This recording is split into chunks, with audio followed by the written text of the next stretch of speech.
দর্শক আপনারা দেখতে পাচ্ছেন এখানে বিশাল সাইজের একটি গরু আমাদের শিকদার এগ্রো ফার্মের কর্ণধার মোহাম্মদ দুলাল শিকদার চাচা উনি নিয়ে দাঁড়িয়ে আছেন। এখন তার মুখ থেকে শুনবো এই গরু সম্পর্কে বিস্তারিত।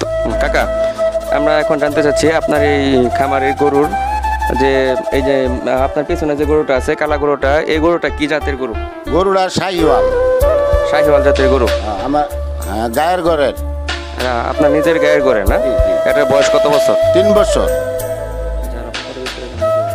3 বছর বয়স। আমি সাধারণ খাদ্য খাওয়াইয়া ফেলছি, খের ঘাস। এইটা আমার চারির মধ্যে দেখুন খের ঘাস আছে, এইটা খাওয়াইয়া ফেলছি।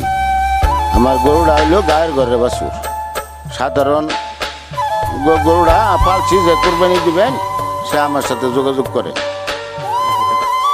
আচ্ছা, আমরা ইতিমধ্যে জানতে পেরেছি যে এই গরুর আমাদের কাকা একটি সুন্দর নাম রেখেছেন। কি কাকা, আপনার গরুর নামটা বলেন? নামটা হইলো আমার গরু কালামানিক।